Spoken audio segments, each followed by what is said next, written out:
आज के पाठ का शीर्षक है साकेत का नवम सर्ग पाठ विश्लेषण।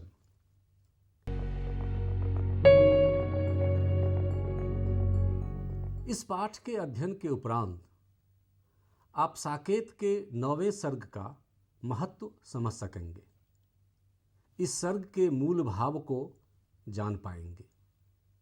इस सर्ग के किसी भी अंश की व्याख्या कर पाने में समर्थ होंगे तथा उसको लिखित रूप में भी अभिव्यक्त कर पाएंगे।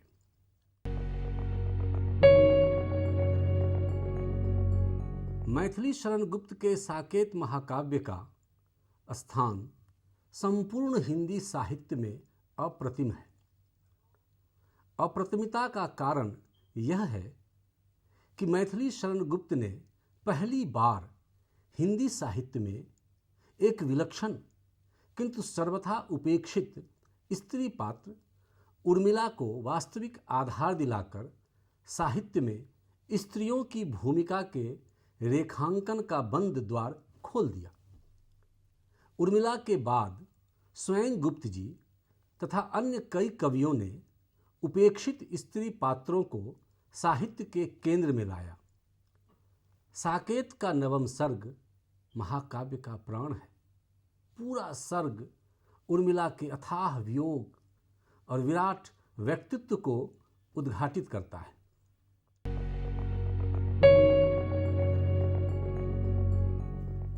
अब हम साकेत के 9वें सर्ग में जो कविता है, जो उनकी पंक्तियां हैं, हम उसकी व्याख्या करेंगे। अब यह सर्ग इतना बड़ा है कि सारे पंक्तियों की व्याख्या तो संभव हो नहीं सकती है, लेकिन कोशिश की जाएगी कि जो महत्वपूर्ण अंश हैं उसकी व्याख्या हो पाए।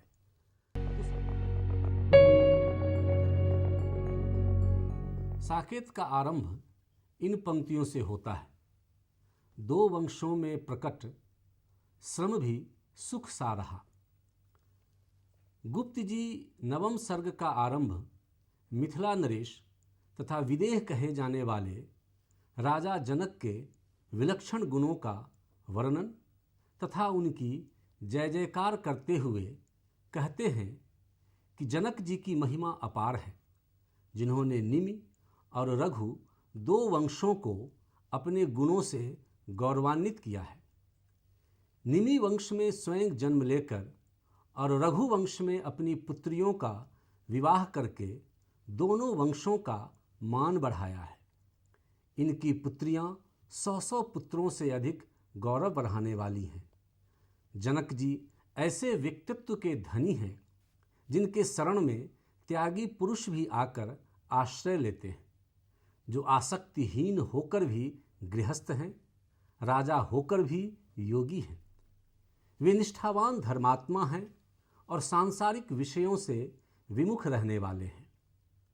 चूंकि सर्ग का मुख्य उद्देश्य उर्मिला के विरह को दर्शाना है, इसलिए कवि सर्ग के आरंभ से ही उर्मिला के गुणों से पाठकों का परिचय ही नहीं करा रहे, बल्कि निकटता भी बढ़ा रहे हैं।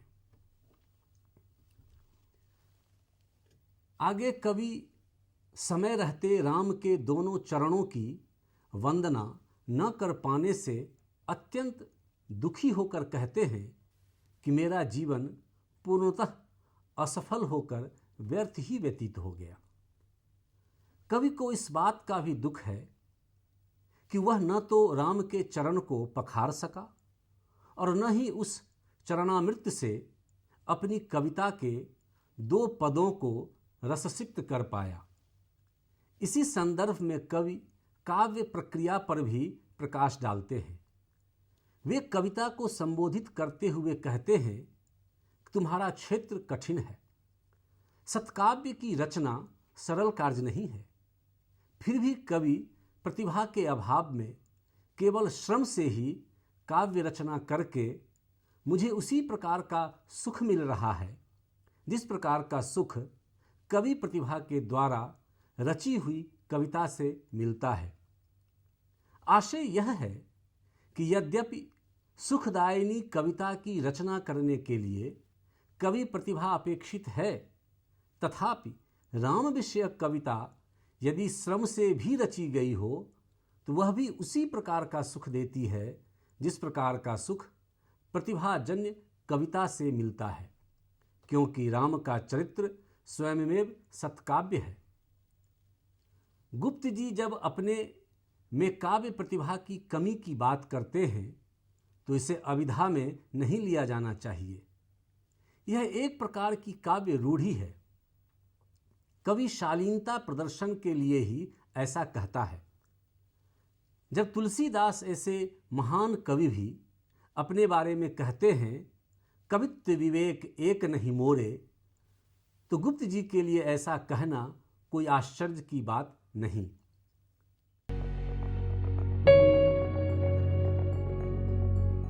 आगे की पंक्तियां हैं, मैं केवल आरंभ की और अंत के 2-4 शब्द कहूंगा।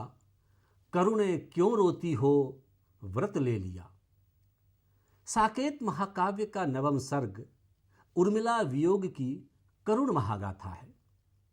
इसलिए कवि सीधे सीधे करुणा को संबोधित करते हुए कहता है, हे करुणे तू क्यों रोती है। भवभूति के उत्तर रामचरित में तो तू पहले ही बहुत रो चुकी है। यह सुनकर करुणा उत्तर देती है कि मैं इस कारण रो रही हूं कि जो विरह भाव मेरी विभूति है उसे संसार का ऐश्वर्य या शिव की भस्म या भवभूति कवि को ही इसका अंतिम कवि क्यों माना जाए। कवि इन पंक्तियों में अपने द्वारा वर्णित विरह वेदना का औचित्य बता रहे हैं।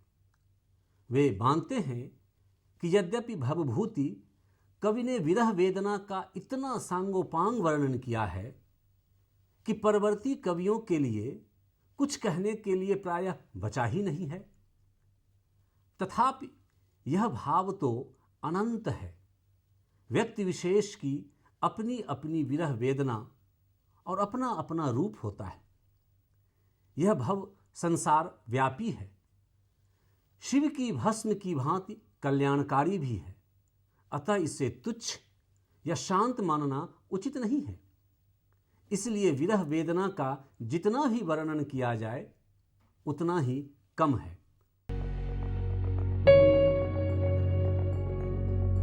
आगे की पंक्तियां हैं, मानस मंदिर में बनी आरती आप। कवि ने यहां लक्ष्मण के प्रति उर्मिला के प्रेम और उसके विरह ताप को दर्शाते हुए कहा है कि उर्मिला अपने हृदय रूपी मंदिर में अपने प्रियतम लक्ष्मण की मूर्ति स्थापित करके और स्वयं आरती बनकर उस विरह में जलती सी रहती थी। भाव यह है कि उर्मिला अहर्निश अपने प्रियतम की याद में डूबी रहती थी और उसके विरह में अत्यंत दुखी होती रहती थी। इन दो ही पंक्तियों में कवि ने एक साथ कई अलंकारों का प्रयोग कर दिया है। मानस मंदिर में मानस पर मंदिर का अभेद आरोप होने से रूपक अलंकार, सती पति में छे का अनुप्रास अलंकार तथा बनी आरती आप में उर्मिला पर आरती का अभेद आरोप होने से रूपक अलंकार।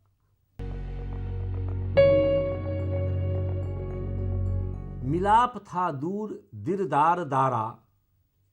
मैथिली शरण गुप्त ने इन पंक्तियों में उर्मिला की विरह दशा का अत्यंत मार्मिक चित्र खींचा है।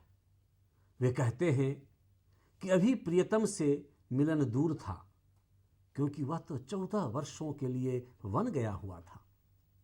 इस स्थिति में केवल विलाप करना ही नवविवाहिता उर्मिला के बस की बात थी, अर्थात वह केवल विलाप करती रहे, उसके अतिरिक्त वह कुछ और भी नहीं कर सकती थी। जिस प्रकार वीणा से दिर, दार, दारा आदि स्वर निकलकर अपूर्व करुण रस की सृष्टि कर देते हैं, उसी प्रकार उर्मिला का विलाप ही हमारे लिए अपूर्व तान है। तात्पर्य यह कि उर्मिला का विरह बहुत ही कारुणिक है। उसका वर्णन करने से उसी प्रकार स्वयमेव करुण गीत की रचना हो जाती है, जिस प्रकार वीणा के तारों से करुण तार निकलने लगती है।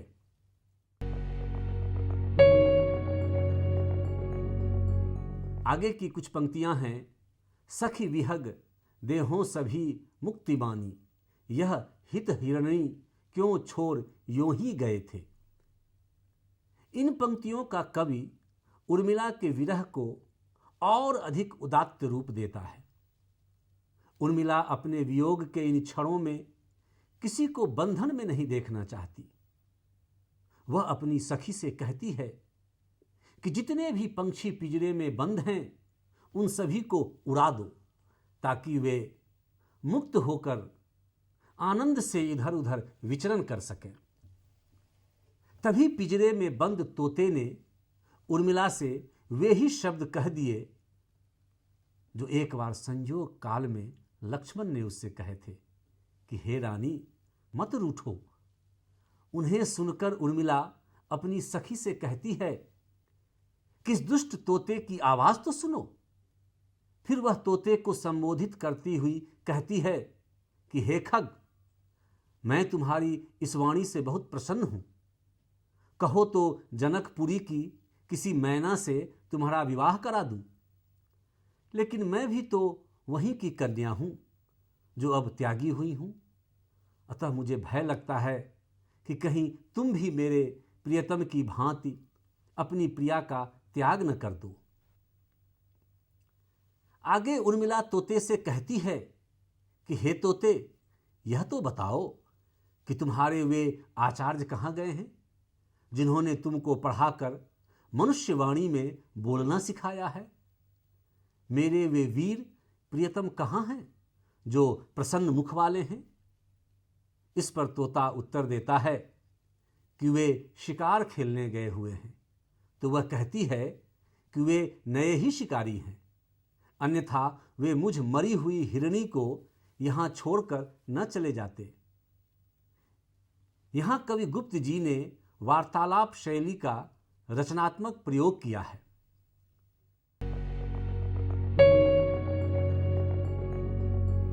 आगे की पंक्ति है, सखी पतंग भी जलता है, हा कितनी विह्वलता है।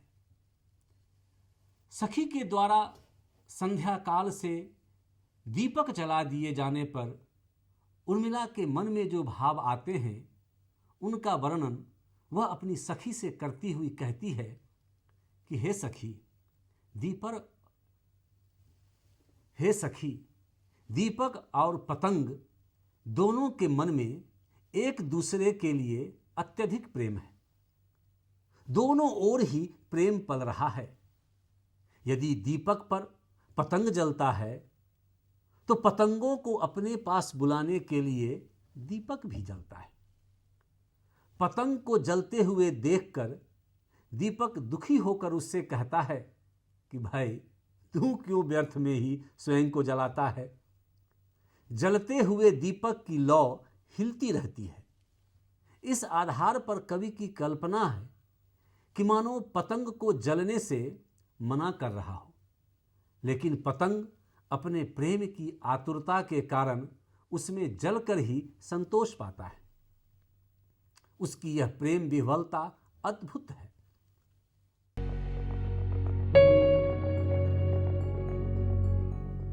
अब देखें आगे की पंक्तियां कि मैं निज आलिंद में खड़ी थी, छाती में छिपाई थी।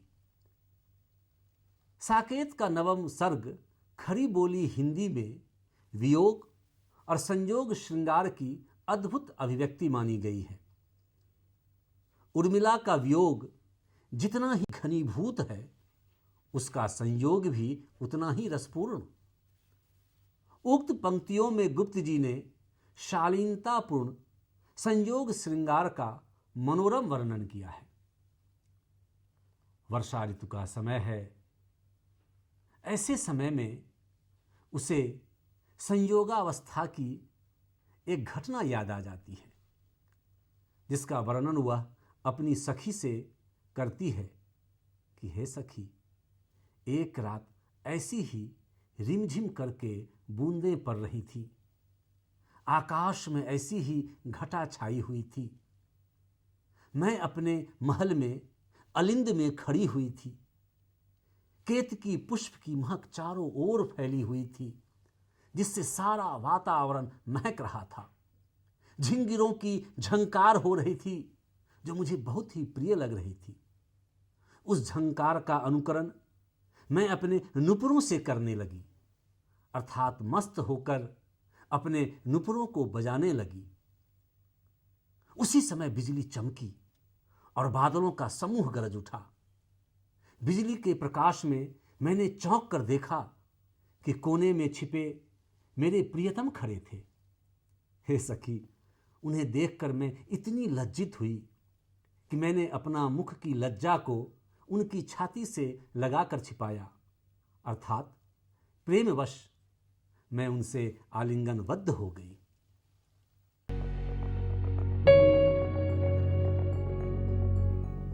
अब आगे की पंक्तियां देखें। हंसो हंसो है शशि फूल, फूलो झड़ी लगा दूं, इतना पिए हूं। उर्मिला अपने दुख में दुखी तो है, किंतु दूसरों को दुखी नहीं देखना चाहती।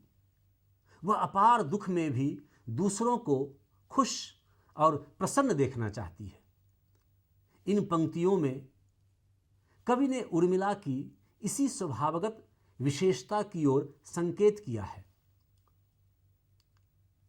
प्रकृति के प्रति अपनी सहानुभूति प्रकट करती हुई विरहिणी उर्मिला कह रही है कि हे चंद्रमा, तुम सदैव हंसते रहो, अर्थात अपनी निर्मल चांदनी लेकर सदा आकाश में चमकते रहो। हे फूल, तुम भी फूलो और लता रूपी हिंडोरे पर बैठकर झूलो तथा आनंद पूर्वक खिलते रहो। तुम्हें किसी प्रकार के दुख को सहने की आवश्यकता नहीं है, क्योंकि रोने के लिए तो मैं ही काफी हूं और मैं वेदना रूपी जल को इतना पिए हुए हूं कि चाहे मैं उसकी कितनी ही झड़ी लगा दूं, पर उसका अंत नहीं होगा।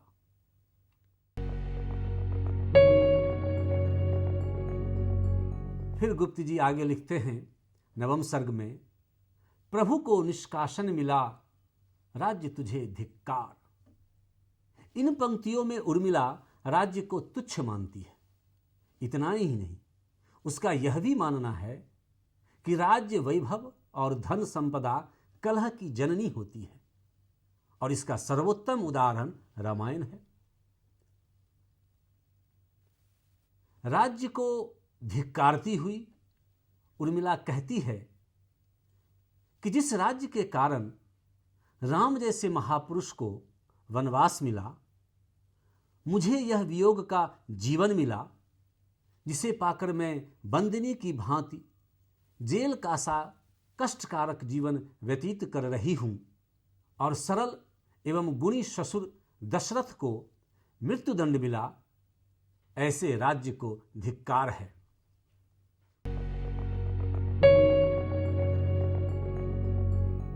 साकेत के नवम सर्ग की अगली कुछ पंक्तियां हैं। शिशिर न फिर गिरिवन में, भाव भुवन में। हेमंत के बाद उर्मिला शिशिर ऋतु से वार्तालाप करती है। शिशिर को संबोधित करती हुई वह कहती है कि हे शिशिर, तू पतझड़ को प्राप्त करने के लिए पर्वतों और वनों में मत घूम। मैं अपने इस नंदन के समान सुंदर तन में ही तुझको मनचाहा पतझड़ दे दूंगी। देखिए कितने सुंदर भाव हैं। तुझे जितना कंपन चाहिए वह मेरे इस शरीर में विद्यमान है, क्योंकि विरहजन्य व्यथा के कारण मेरा शरीर दिन रात कांपता रहता है।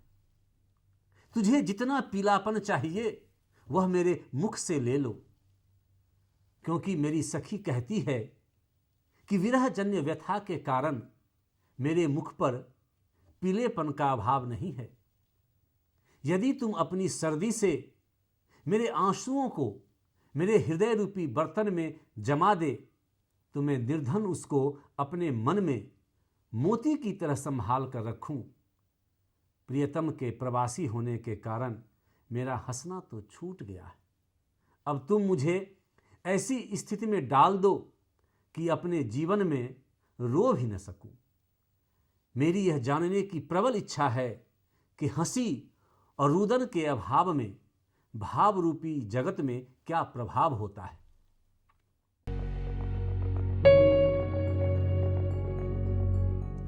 अद्भुत है गुप्त जी की यह भावनाएं। अब अगली पंक्तियां आप देखें कि एकमात्र उपमान तू सरस सुवास। इन पंक्तियों में उर्मिला कमल को संबोधित करती हुई कई तरह के उपमाओं से उसे नवाजती है। वह कमल से कहती है कि हे कमल, तू ही एकमात्र उपमान है। तेरे अनेक उपमेय हैं। तू रूप, रंग, गुण, गंध में सबसे अधिक श्रेष्ठ और प्रशंसनीय है। तू मेरे प्रियतम के अंगों की शोभा का आभास देता है। अतः तुम्हें देखकर मुझे अपने प्रियतम के सुंदर अंगों की याद आ जाती है। वह कमल से कहती है कि तू रस और सुगंधि से पूर्ण होकर खिल।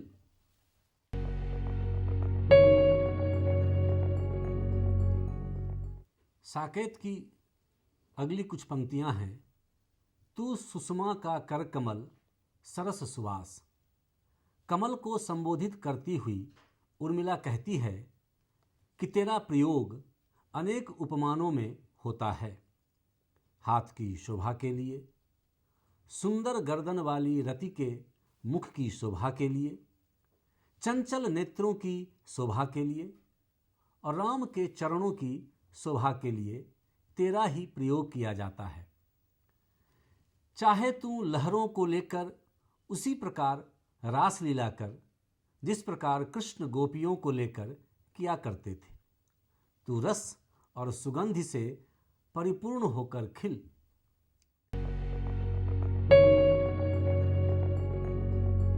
देखें अगली पंक्तियां। हे मानस के मोती जो तुम्हें पहचाने। घनघोर विरह की दशा में उर्मिला न जाने किस किस को संबोधित करती हुई है। इसी क्रम में वह आंसुओं को संबोधित करती हुई कहती है कि जिस प्रकार मान सरोवर के मोती उसके वैभव को प्रकट करने वाले होते हैं, उसी प्रकार तुम मेरे पति प्रेम को प्रकट करने वाले हो। लेकिन यह तो बताओ कि तुम बिना कुछ जाने ढुलक कर कहाँ जा रहे हो। यदि तुम प्रियतम के पास जाना चाहते हो तो वे तो बहुत दूर किसी वन में होंगे जहां तक तुम्हारी पहुंच नहीं है। यदि तुम मार्ग के बीच में ही किसी से सहायता लेना भी चाहोगे तो तुम्हें कोई सहायता भी नहीं देगा, क्योंकि तुम सबके लिए अपरिचित हो। कोई तुम्हें नहीं जानता, इसलिए तुम्हारा आंखों से छलकना बेकार है।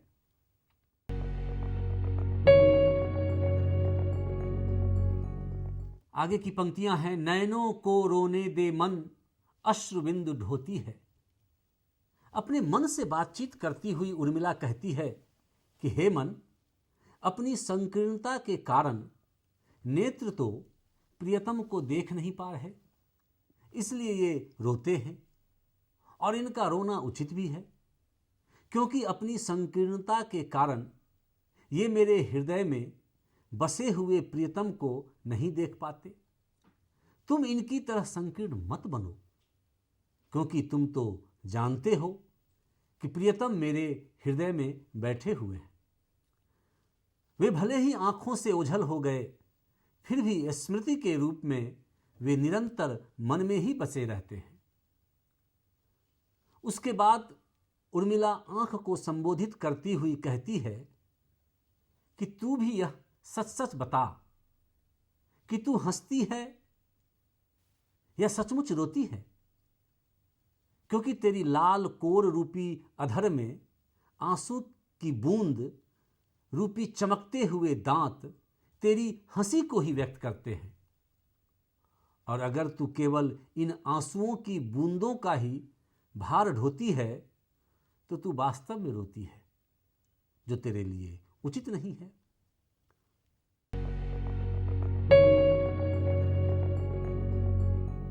फिर गुप्त जी लिखते हैं, आए एक बार प्रिय बोले, रीझ उठी उस मुस्कान में।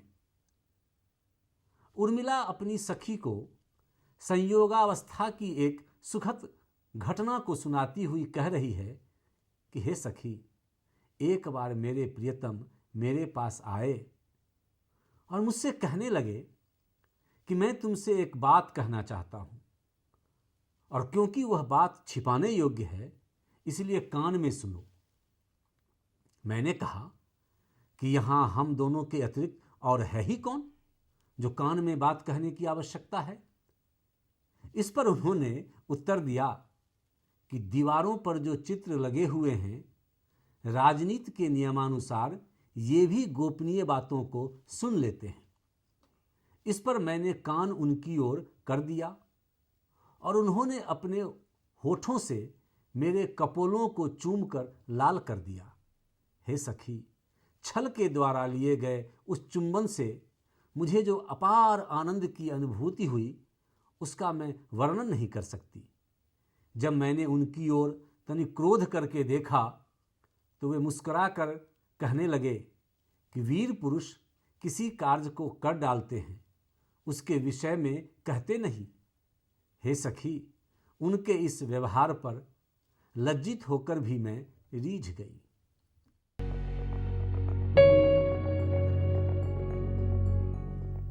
देखें, इस संयोग श्रृंगार के बाद अब भी समक्ष वह नाथ खड़े थे, कह कौन भाग्य भय भोग सखी। विरहिणी उर्मिला अपनी सखी से कह रही है कि हे सखी, मुझे लगता है कि अब भी प्रियतम मेरे सामने ही खड़े हुए हैं, पर जब मैं उन्हें बाहुपाश में बांधने का प्रयत्न करती हूं तो मेरे हाथ आगे तो बढ़ते हैं किंतु खाली ही रह जाते हैं।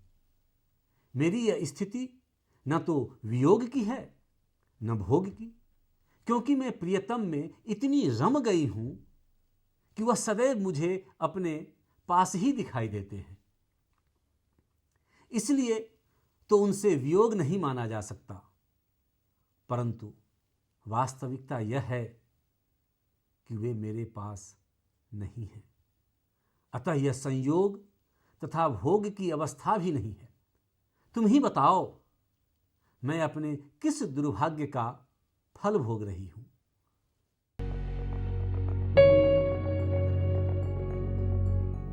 आगे की पंक्तियां देखें।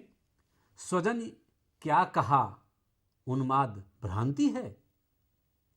उर्मिला की उन्माद भरी बातों को सुनकर उसकी सखी उसे समझाती है कि प्रिय के विषय में व्यर्थ ही अनुचित बातें कह दी हैं, तो वह इस पर दुख प्रकट करती हुई अपनी सखी से कहती है कि हे सखी, मुझे धिक्कार है जो मैंने अपने प्रियतम पर भी विश्वास न कर सकी।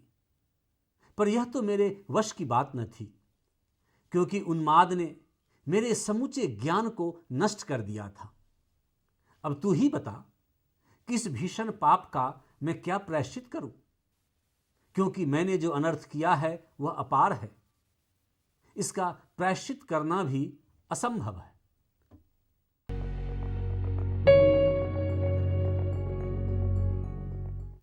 फिर गुप्त जी कहते हैं, हट सुलक्षणे रोक तू न, अली क्या कहा।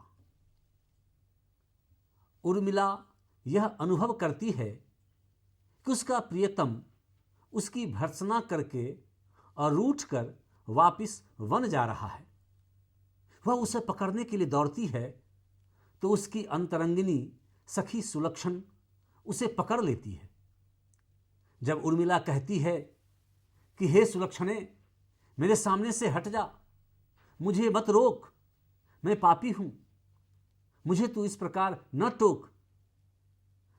बेचारे उर्मिला लक्ष्मण कहना चाहती थी।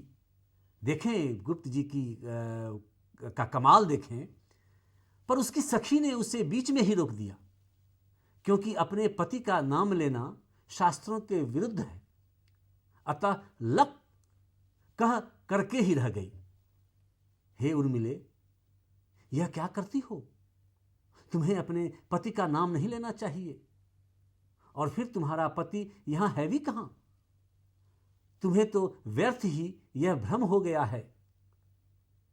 यहां गुप्त जी पाठकों को भारतीय संस्कृति की याद दिलाते हैं कि यहां की स्त्रियां सम्मान में पति का नाम नहीं लेती हैं।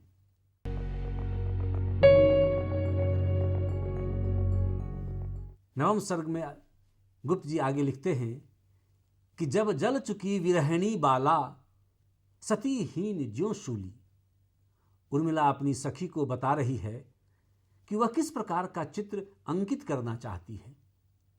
वह बताती है कि जब विरहिणी बाला जल चुकी और उसकी चिता की आग भी बुझने लगी, तब वह विरही इस प्रकार वहां पहुंचा जिस प्रकार सती के यज्ञ कुंड में भस्म हो जाने पर शिव पहुंचे थे। इसलिए सखी जल्दी कुचीला, मैं इस भाव का चित्र जल्दी बना लूं, अन्यथा फिर भूल जाऊंगी।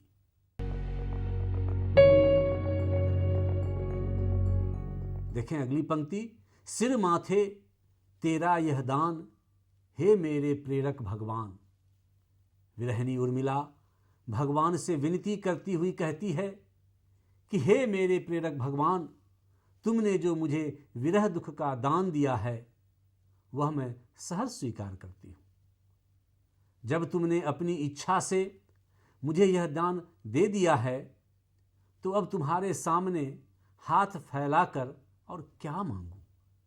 मैं तो केवल यही विनती करती हूं कि मेरे प्रियतम मुझे भूलकर वन में उसी प्रकार निश्चिंत होकर विचरण करते रहें जिस प्रकार कोई वैभवशाली मनुष्य अपने कर्मों को करता है, लेकिन मैं सदैव उनका ध्यान करती रहूं, कभी उन्हें न भूलूं।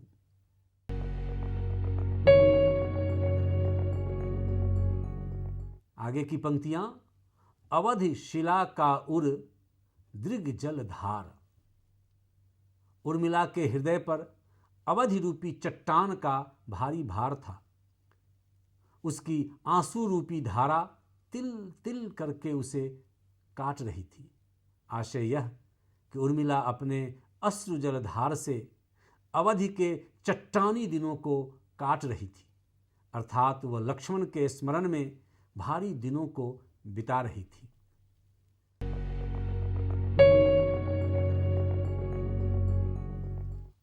पूरे इस सर्ग में जो उर्मिला का विरह व्यक्त हुआ है उसको अगर निचोड़ में कुछ शब्दों में कहने की आवश्यकता पड़े तो कहा जा सकता है कि मैथिली शरण गुप्त नवम सर्ग का अंत अत्यंत कारुणिक ढंग से करते हैं।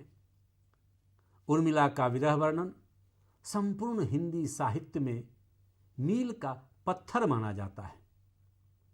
गुप्त जी ने साकेत की रचना कर और उसमें भी नवम सर्ग रचकर उर्मिला को अजर अमर कर दिया।